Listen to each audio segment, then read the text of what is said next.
Hey y'all, we are live.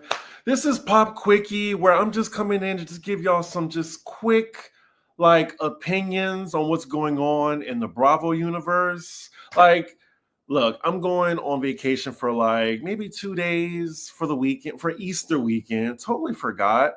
But yeah, I was like, let me get on here, shoot this with y'all. And a lot is going on, and I want to talk about it. And hopefully, y'all can say something too. So should we just get right into it? Mm, First, we'll get the minor stuff out the way. Let's get the Salt Lake City news out the way. So I just read that Monica Garcia gave birth to her fifth child. Good for her. Good for her. I know she tried the first time, it was unsuccessful. She really wanted a baby. Look, maybe it's because I don't like kids that I'm putting it on somebody else. Like, girl, why would you want more kids? But some people just really like children, you know? So yeah, let me look at the article because somebody was reporting it. Let me see. Oh, that anxiety song is just so in my head right now. So it says Monica Garcia welcomes fifth baby, first with boyfriend Braxton Knight.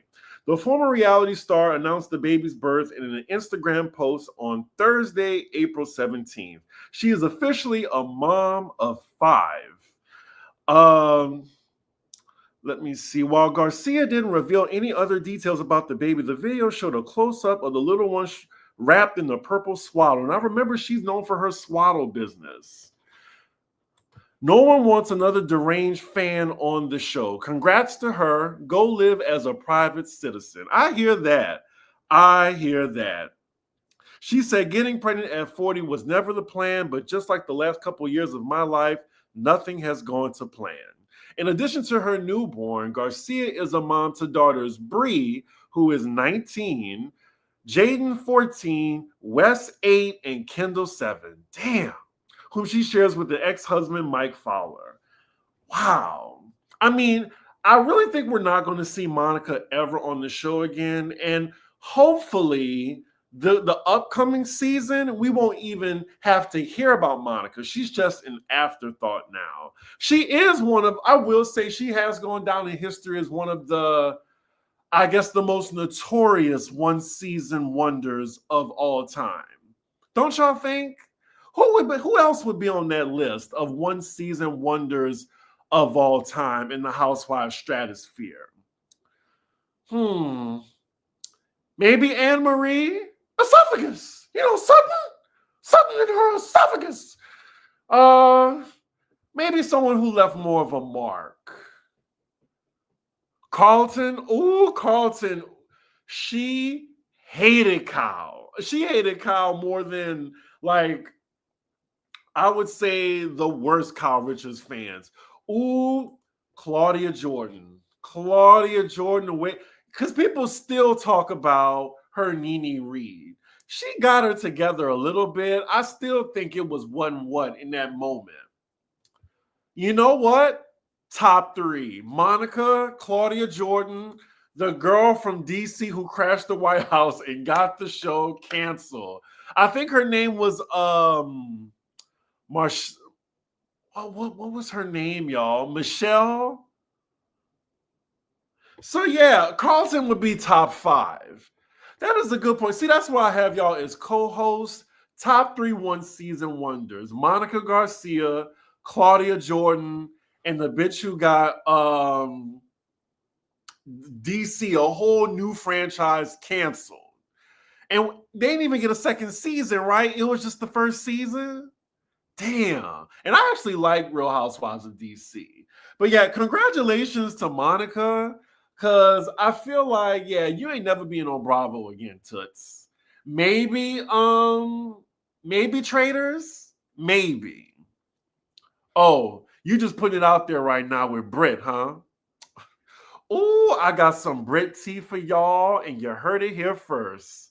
Look, so as y'all heard from my tea from a review, since we just talking about it, I didn't even think I was going to share this, but my friend shared it with me today. It should be fine because I'm going to take her out of it. But let me get a screenshot of it first. So my friend knew Britt in her days as a video vixen. I know people. And we got 100 people in the room already. Oh, thank you. I love me some Pokemon. So yeah, definitely pick it up. It's on Arigato Teas. Arigato Teas, look them up. They have a water version, a plant version, and a fire version. Just saying. Y'all know I'd be on my teas. But yeah, so my homegirl, knew Britt personally. And this is her before like some of the enhancements, we should say. She looked familiar to y'all? I was like, ooh. I mean, I kind of see it. She looked like she belonged on she looked like one of those sunburnt girls in New Jersey. But yeah, let me see if I can get another one for y'all. Look, y'all, you ain't gonna see these pictures anywhere else, so I'm gonna just share it with y'all. Here goes another one. Let's see. Yeah, she doesn't look bad. I didn't say that. I'm just saying, like, oh, interesting. Let's see if I can find another one for y'all. Oh my God. What is going on? I hate this. Okay, here we go. I just want to make sure I take my friend out of it, out of the pictures. Here's another one.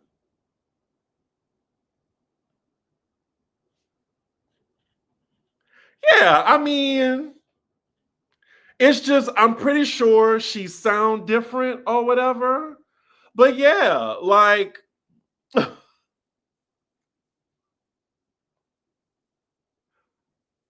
I feel like she was pretty before the surgery. She didn't need all this. She probably didn't have, read the motherfucking room. Read the room. I was investigated. Yeah, like she was at all the parties. Like, look, not bad, I would say. But yeah, that was just some random tea. I mean, I have some other pictures, but anywho, let's get back to Salt Lake City because there was also some Meredith Marks rumors, and I've been trying to ignore them, but it reached a fever pitch to the point where somebody had to come out and say that it's like not true. So apparently, as they were filming, this is the alleged tea. They said Meredith got suspended for flipping out on Brittany after a huge fight. What is it with these chicks named Britt or Brittany fucking up the show? Anyway, calling her a person that has problems with Jewish people. It begins with an A. And a pedo. Interesting. First and foremost, why would somebody get suspended because of that? I mean, it's a serious accusation, and I think we've heard worse on Housewives, but somebody came out and said that it wasn't true. And I want to say that where there's smoke, there's fire, because these rumors, they don't just come out of thin air, So I feel like something had to happen. I mean, we're already getting leaks that, Bronwyn has been exposed as, a scammer on the side or whatever. Like, here's the thing. The people that watch Bravo, you think they were all investigate. It is investigative journalism. You better have all your skeletons out the closet, because before you go on a Bravo show, just make sure you don't have any skeletons to hide. Like, look, I don't mind being on reality TV. I feel like I don't have anything to hide. Maybe a lot of people have my nudes, because I'm a gay guy. Who hasn't sent the nude or whatever? That's probably the only thing somebody has on me. But other than that, I don't have anything to hide. And I'm proud of my nudes. I've said it before. I said it on Pop Roast. But yeah, where there's smoke, there's fire. And I think there is something to happen with that. Maybe Meredith needed a cooling off period or whatever. But I think there is something to it.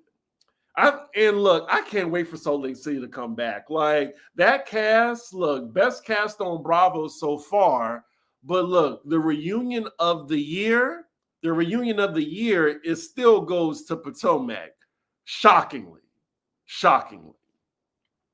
Oh, and we got some breaking news. Speaking of Potomac, y'all, did y'all hear about Karen Huger? That's in the clankety clank.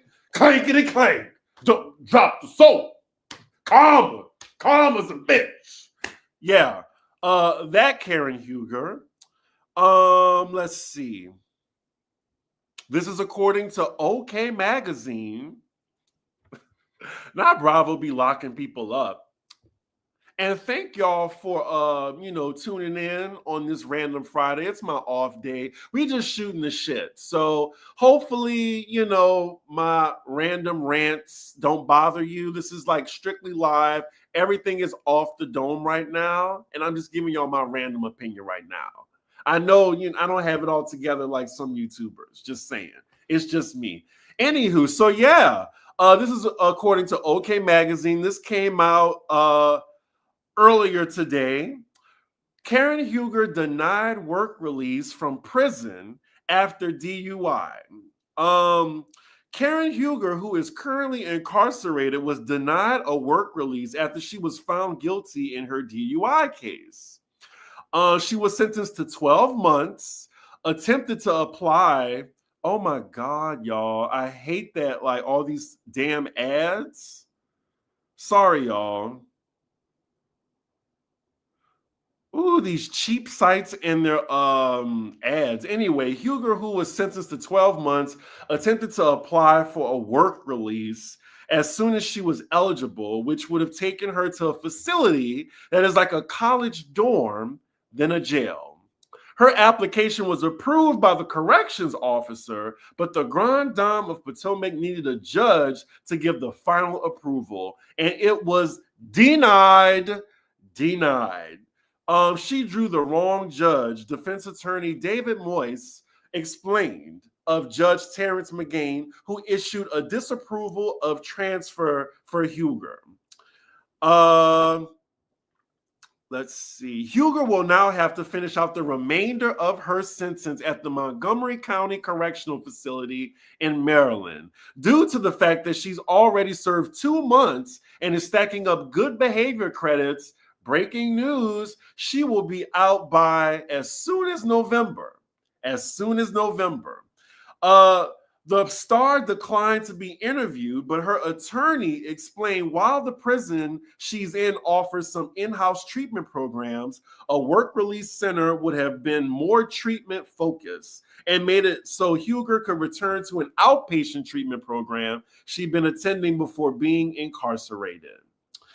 The facility Huger was hoping to attend requires people who live there to look for a job that is close enough for them to walk to or take public transportation to.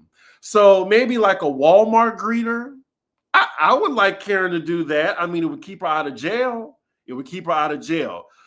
They cannot have any alcohol being served and cannot involve video or audio recording. That's the most important. That's the most important thing, because it will make her impossible to film Housewives during her time there. So look, they're gonna have to film Potomac without her.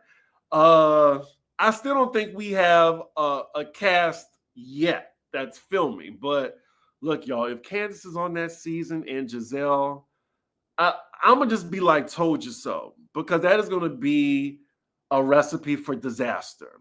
Anywho, the center also has an AA or Narcotics Anonymous meetings, While doors to the front are unlocked, if residents leave during unrestricted times, they are served with an escape charge and go directly back to jail. Anywho,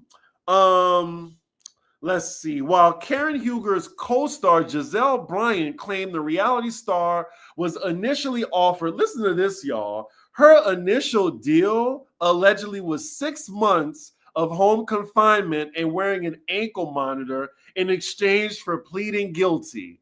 Instead, she decided to go to trial. Can we unpack that shit? Really? Like, I don't think I knew that.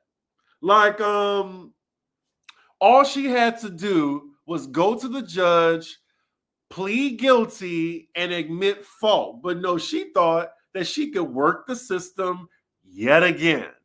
And look, the clown came back to bite. Ain't that something? 6 months of home confinement compared to prison. Oh my God. Karen said, not 6 months in the house with Ray. Look. Oh, thank you for the super chats. MJ, speaking of Britt, I love how nonchalant Angela was during that argument with Britt.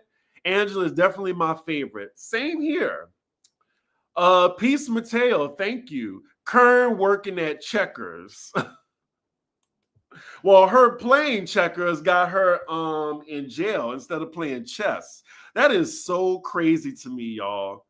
They could have at least filmed her doing home confinement for 6 months. That is so crazy. Chris, do you think that Karen has taken her first dive in the lady pond already? Y'all are messy, so messy. Someone else asked me something. Oh, thank you. You can go live every day and we'll be here. I don't know. I'm gonna leave that up to Alex. I can't believe I got 200 people in the room for this. Like, this is just a pop quickie. I might do some more of these because I don't have Beverly Hills in the air anymore, as well as Married to Medicine, even though, thank God to the two of them being off the air, I think I needed a break. Because Married to Medicine, I couldn't take. And then, being a real ass ninja about my opinion has been making Beverly Hills a chore to review as well. Anywho, yeah. So while state guidelines suggested probation over jail time, Judge McGain told the court if there was a time to label guidelines as ludicrous, this is the time. He was reportedly upset by Huger's 3 previous drunk driving offenses, leading him to sentencing her to jail time. Well, Karen, I guess we will see you in November. Maybe you can make an appearance at the reunion, or have an out of jail special, because I would peep that. I mean, of course, nobody tuned into that Surrey County spinoff that she had, but I think they would definitely tune in to Life After Prison for Karen Huger. Would you watch? Let me know. Let me know in the comments. So, everybody messaging me right now. 1 second, y'all.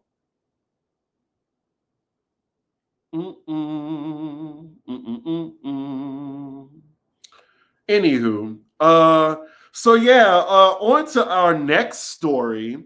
I'm going to leave the Garcelle thing for last because I don't have that much to say on it.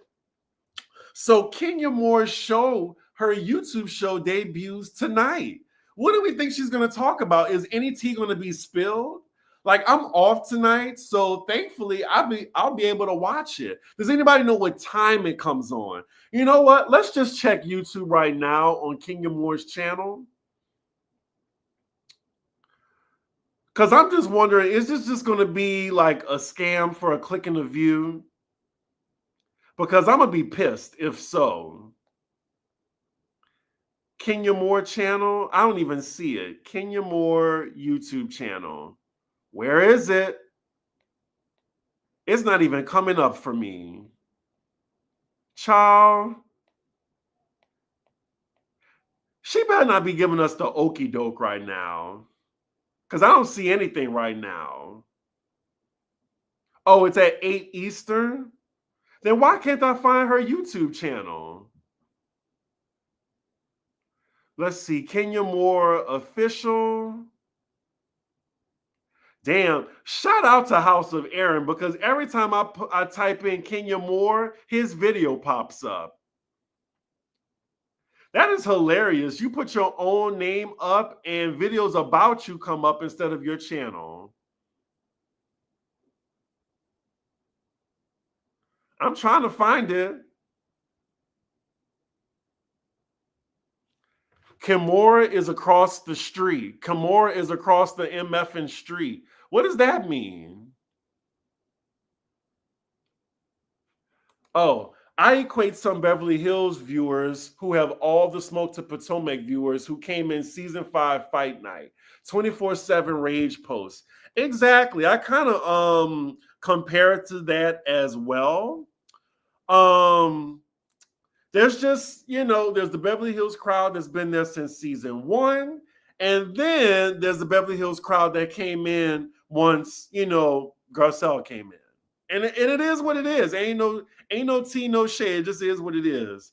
Okay, so I'm at her channel right now. It's super hard to find, y'all.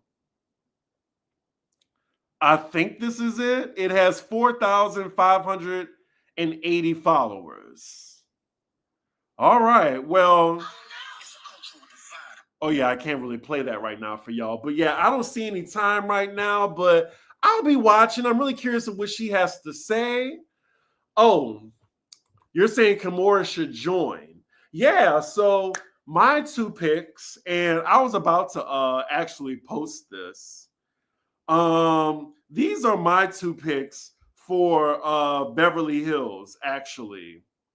These 2 women right here, your 2 new housewives. That's all we need. Kimora Lee Simmons and Christine Chu. Like, there you have it. Just because you were you. Oh, thank you. Appreciate the super chat. Thank you. But yeah, I'll be tuned in. Hopefully it's not a nothing burger. We're going to talk about it on Pop Roast. Pop Roast will be debuting at noon tomorrow, so look out for that. Again, sorry, just pulling at my nose ring. Alex is back in Philadelphia, and we will be doing a meet and greet soon in New York. So if you live in New York, look out for that. I'm going to be looking at spaces. It's going to be basically a bar where I feel like, we can all just meet up and kiki, take pictures if you want. And yeah, that'll be a gauge if we should do a live show. Because I'm going to give y'all a real moment right now. Pop Roast ain't getting the views that we used to. I don't know why. Maybe the algorithm is hating on us. But yeah, I still enjoy doing the show. I will continue doing the show. But definitely, we used to get easily 20K viewers a week. But now it's been we've been getting maybe 10 at the most would be 12K, 13K. And this has been in the last year. So I don't know. Maybe people tired of us. Maybe we need to switch things up a bit. But yeah, I'm enjoying it so far. And look, I got my whole YouTube channel to worry about as well. And yeah, my Patreon. I still am doing 4 to 5 videos a week, 25 videos a month. And that shit is hard. Especially with a part-time job where I'm working 25 hours a week, 20 to 30 hours a week. But that's a little bit of Chris's business. This is Pop Quickie. This ain't Phaedra. I'm kidding. This ain't my Patreon. So yeah, thank you for the link. Kenya Moore official. All right. Anywho, yeah, I'm hard. I work. I could do a bunch of different housewife catchphrases all throughout this video. Anywho, LOL, Chris. Nene Circle Reunion Season 6 said that Kenya Moore's invisible Nigerian man approached Nene and said, Kimora is across the street. That was so problematic. Kimora, he meant Kenya Mora was across the street. Ha! I shouldn't be laughing at that. I really should not be laughing at that. Anyway, Kimora is across the street. I'm gonna stop before I get canceled. Anyway, what else I want to talk about? Oh, just speaking of Nene Leakes right quick, I haven't even been entertaining that damn show of hers. What I think of it, I think it's an embarrassment. I think Nene needs to not do a talk show. There is a reason why Wendy Williams tried to sabotage you from getting a talk show, Nene. She was trying to help your ass because you're a terrible talk show host. Like, why does it feel like you had some random from Neighborhood Talk with no cars interviewing you? Like, it looked like you were on her show. And then you got tired ass Latasha. Really? Tired ass Latasha Scott from Escape? Like an ex-cast member. And then you, of course, it wouldn't be Nene if she wouldn't have took time out to shade Candy Burris. Like, what is it? Like, between her and Tamar Braxton, those are Candy's biggest haters on the face of the earth. For real, for real. But yeah, like Nene needs to know that she's better off on a show where she has an ensemble cast because it enhances her. And also, Nene is lazy. She don't like to do anything. Like, she has people doing everything. Like, even when she's on this platform of a YouTube show, because the shit is hard. It looks easy, but it's hard. It really is. She doesn't look natural or authentic. You know, like the authentic Nene is what we love. Bridemaids, you know, something like that. Anyway, let's get to the main story. Garcelle, some Bravo fans, because, they will find out all the tea. Some bored Bravo fan went to Garcelle's page, her Instagram page, and started typing in all the girls' names. And it turns out she unfollowed the entire cast, the entire main cast. She still follows Jennifer Tilly, and she still follows Kathy Hilton. Now, following Kathy Hilton, this is just my opinion. That is a choice. That's definitely a choice, because that is not even a real friendship. That is like a Kiki girl, I'll invite you to my party or whatever, but I don't know. Like, Kathy Hilton said, I don't see color. So it's just like, it is what it is. Like, Garcelle can do what she wants. But I think she just wants to protect her peace, and she really wants to leave this chapter of her life behind her. But I'm just wondering, like, really, Kathy Hilton? I just think it would have been a bigger, like, statement if she just would have unfollowed everybody, But the big story is she unfollowed Sutton, because I'm not really surprised with Erica, Kyle, or Bose. Was the friendship real, y'all?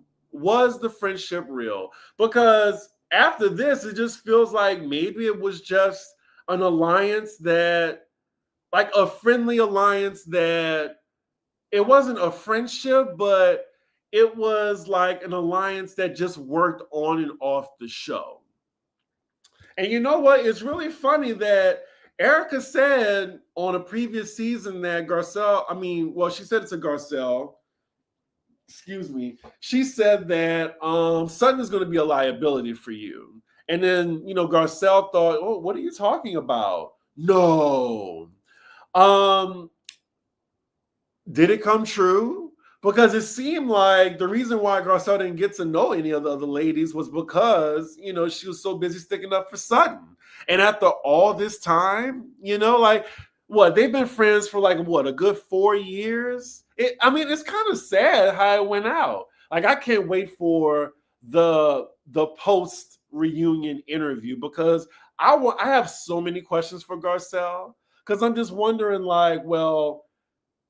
what did you think of, Bose and Watch What Happens Live? Was the skinfolk comment for her? What particularly about Sutton pissed you off, and why aren't y'all friends anymore?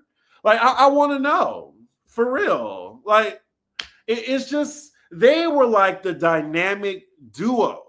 Like, for real, because at BravoCon, they had a whole segment with dynamic duos, and it was Sutton and Garcelle. Were they just marketing this Ebony and Ivory farce just for the fans? And then once it no longer suited Garcelle, and it came to bite her in the face when she saw, not bite her in the face, it came back to bite when Sutton was kind of just like fawning over the popular girls.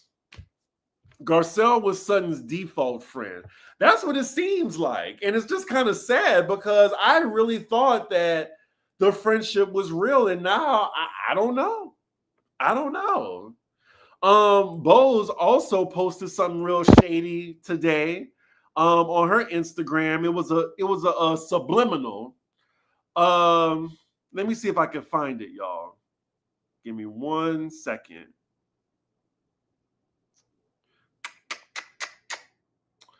Anxiety, da-da.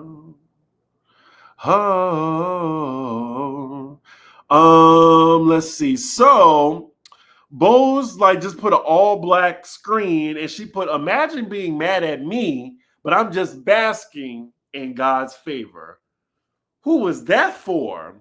And before y'all want to call it childish, what I think was childish was, saying, throwing out a subliminal, all skinfolk and kinfolk after the reunion, and then having, Bose attacked. So, yeah, I mean, look, I think Bose was just like, oh, two can play that game, sis. I could do it too.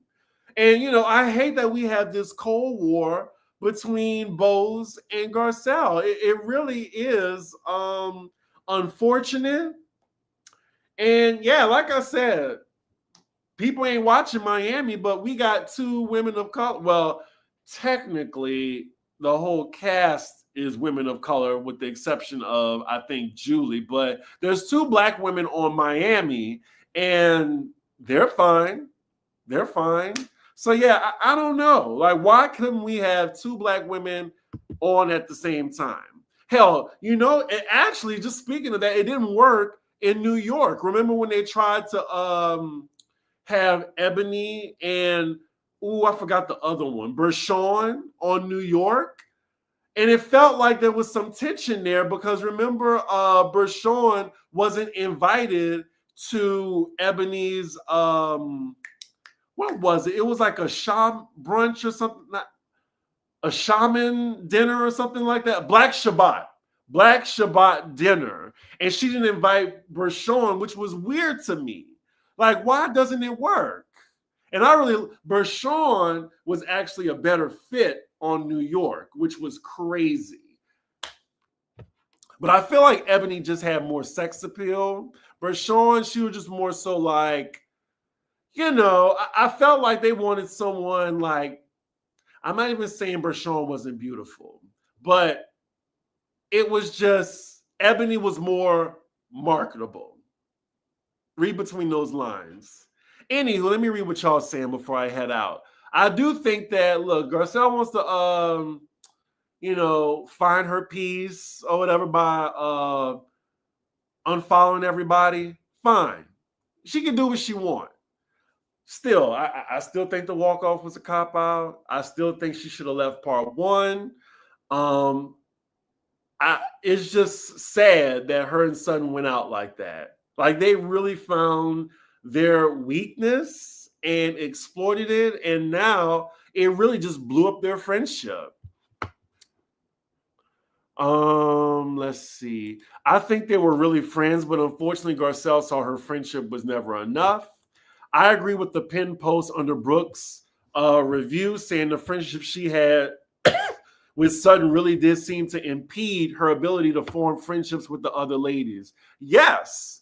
And the irony of her pointing that out for Bose, is Bose walking in that direction? And if she does, I'm going to call out Bose for it. Yes, it's disingenuous to say I don't see color. Come on, that doesn't even sound right. Of course you see. Well, she's still friends with Kathy. I mean, look, Kathy got the coin, and I think, she still has the key to rooms that maybe Garcelle still wants to be able to go in. Let's just say that.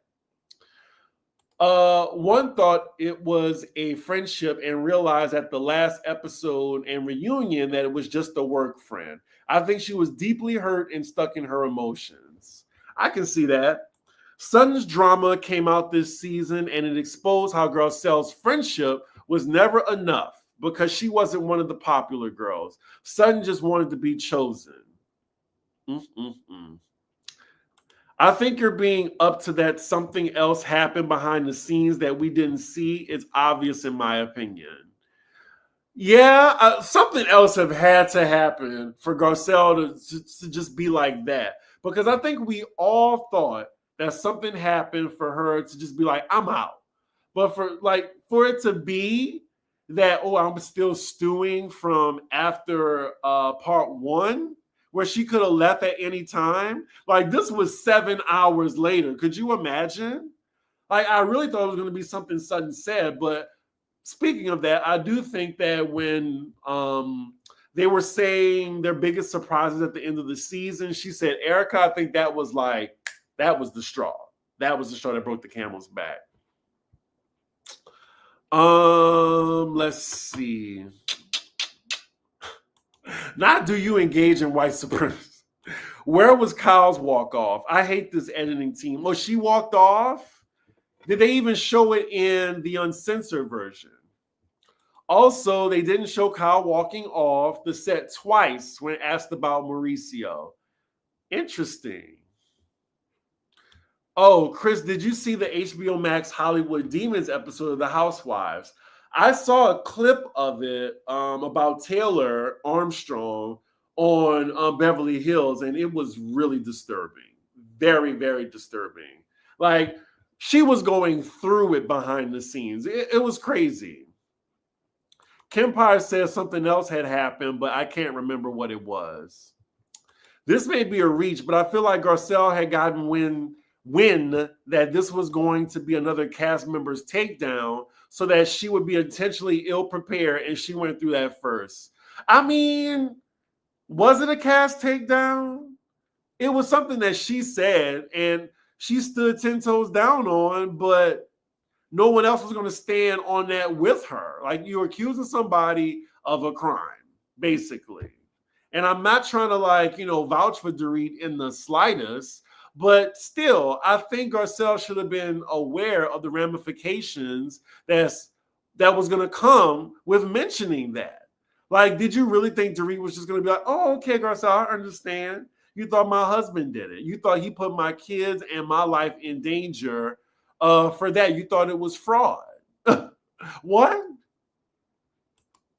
Garcelle giving Sutton the treatment Target is currently getting. Those true colors.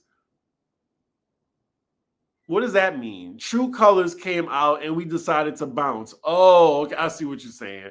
Garcelle feel betrayed, tricked, hoodwinked, bamboozled. Do you think Kyle and Sutton had a conversation before the reunion?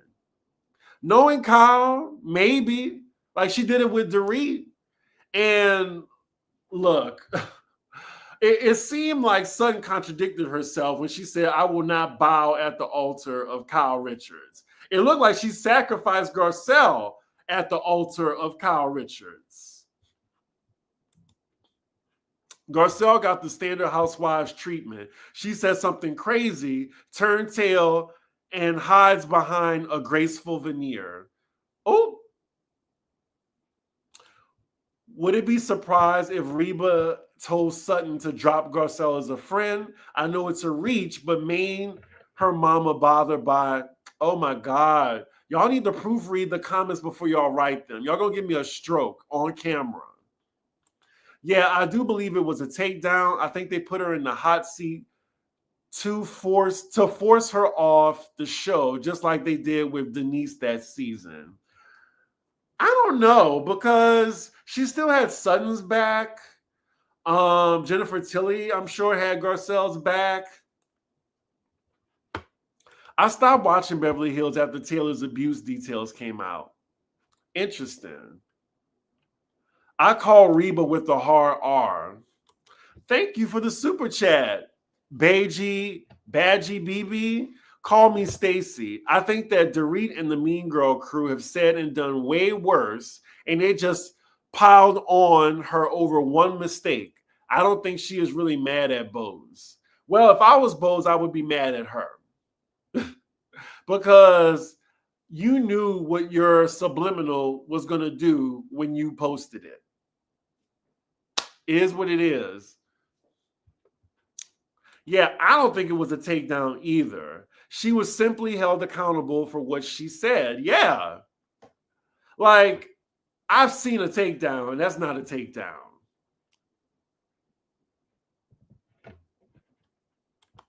Chris, you said it yourself. They knew that confrontation was the weak spot. They knew they could break her. I mean, even though they know her weakness, I mean, still, like, Garcelle didn't even stand up for herself either. Like, Andy gave her the floor to really, like, go back, you know, when everybody came at her and address it.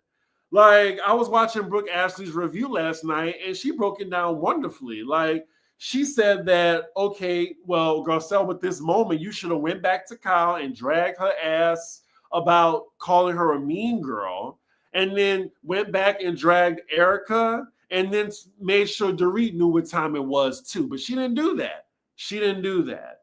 So who's to blame, you know?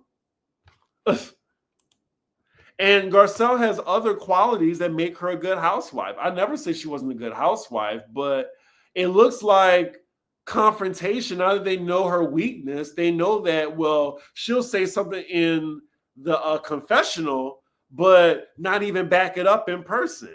She'll backpedal and pussy pop. Anywho, y'all, this definitely wasn't a pop quickie. I'm sorry, but I love to talk to y'all and get y'all's feedback.